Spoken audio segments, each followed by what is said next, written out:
Ethan woke up with the strange feeling that something was wrong. Not the kind of wrong you can explain, not the kind that comes from a bad dream, the kind of wrong that makes your heart beat faster before your mind even understands why. He opened his eyes slowly, expecting to see the familiar ceiling of his bedroom. Instead, he saw branches. Tall, twisted branches stretching across a pale gray sky.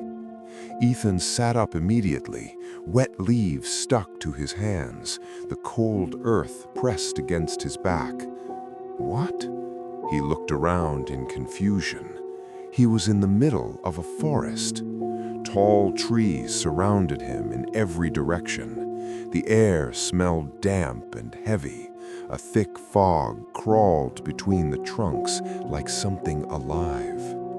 His bed was gone. His room was gone. His house was gone. Okay, this has to be a dream, he whispered to himself. But the cold ground felt too real. The wind moved through the trees with a long whispering sound. Shh. Ethan stood up slowly. "Hello?" he called.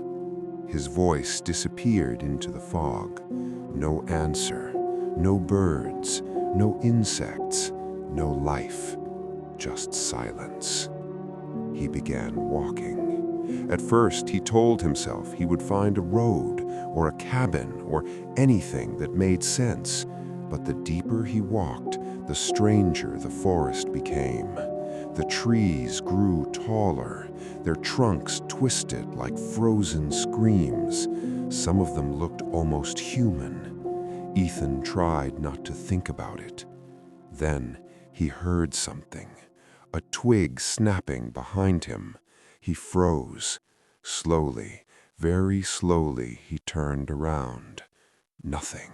Just fog, just trees. His breathing became faster. "It's just animals," he whispered. He kept walking. Minutes passed, or maybe hours. Time felt strange here. Then, suddenly, he saw footprints in the mud. Human footprints, bare feet, and they were fresh.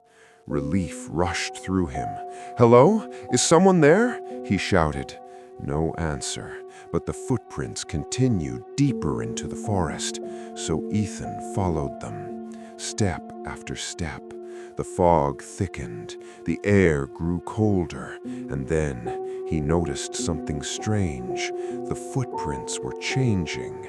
At first they looked normal, but the farther he followed them, the longer the toes became. The prints stretched unnaturally, like something that used to be human, but wasn't anymore. Ethan stopped. A terrible feeling crawled up his spine. He slowly looked behind him, and his blood froze. The footprints, they didn't just go forward, they also came from behind him, following every step he had taken. One step behind, always one step behind. Ethan's breathing became sharp and uneven. "That's impossible," he whispered. Then he heard it, right behind his ear, a voice, soft, cold, and too close. "Why did you stop walking?" Ethan turned around instantly. No one, nothing, just fog. His heart pounded violently. "I know you're here," he shouted. Silence. Then the fog in front of him began to move, not with the wind. It moved like something was walking through it. A tall shape slowly appeared. Too tall, too thin. Its arms dragged along the ground. Its head bent at a broken angle. And where its face should have been, there was only darkness. The creature tilted its head. Then it spoke again, but this time the voice sounded exactly like Ethan's voice. "Thank you for waking up." Ethan took a step back. What are you?" The creature moved closer. "You." The fog around them began to swirl violently. Ethan tried to run, but suddenly he couldn't move. His feet were stuck in the mud.